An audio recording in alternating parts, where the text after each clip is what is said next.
ఎప్పుడో టెక్నాలజీ లేకముందు అక్షరాస్యత 12% ఉన్నప్పుడు బ్రిటిష్ వాళ్ళు చేశారు కులగణన అనేది. అంటే బ్రిటిష్ వాళ్ళకి డాక్యుమెంటేషన్ అనే దానికి అబ్సెషన్ ఉంటుంది.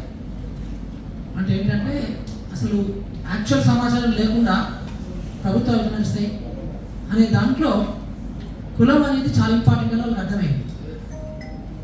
అందుకని పాపం వాళ్ళు ప్రతి 10 సంవత్సరాలు చేసే గణనలో కులగణన కూడా చేయడం జరిగింది.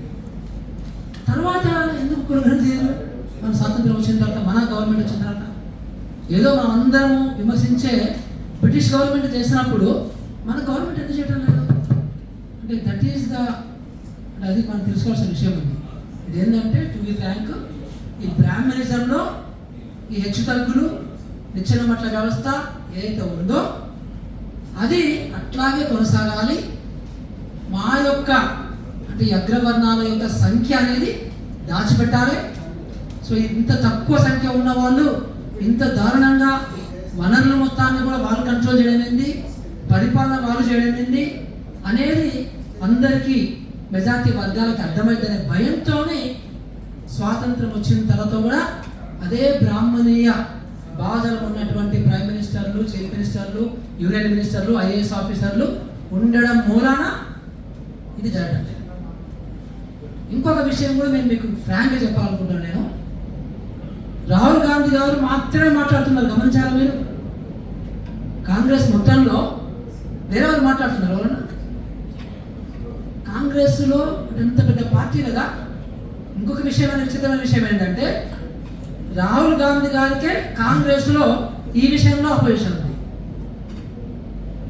అంటే సత్యంగా మాట్లాడుకోవాలి. నాకు కొంచెం ఇంటర్నల్గా కూడా ఈ విషయాలు ఎక్కువ నేను తెలుసు కాబట్టి చెప్తాను. అంటే మీ అందరికీ తెలియాలని చెప్తాను నేను. అంటే ఎవరు వాళ్ళు? రాహుల్ గాంధీ కూడా బ్రాహ్మణ కుటుంబం నుంచి వచ్చినా కానీ ఆయనకు బ్రాహ్మణీయ భావజాలం అనేది అంటలేదు. ఎందుకు అంటలేదు?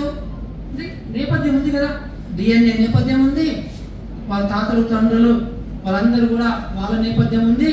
వాళ్ళందరూ వెస్టర్న్ వరల్డ్కి బ్రాడ్గా ప్రపంచ భావజాలానికి, సోషలిస్ట్ భావజాలానికి ఎట్టాటిన కుటుంబ నేపథ్యం ఉంది, ఒక త్యాగ బుద్ధి ఉన్నటువంటి నేపథ్యం ఉంది. కాబట్టి రాహుల్ గాంధీకి ఆ బ్రాహ్మణీయ భావజాలం లేదు కాబట్టి ఆయన మాట్లాడుతున్నారు. ఆయన మాట్లాడిన తర్వాత వాళ్ళ ఆ కమిటీలో ఉన్న ముఖ్యమైన వాళ్ళు ఎలాంటి అబ్జెక్షన్స్ రాజీవ్ గాంధీ గారి దగ్గర లేవనెత్తారో మనం ఉంచవచ్చు. అంటే విషయం ఏంటంటే ఇక్కడ అంత ముఖ్యమైనటువంటి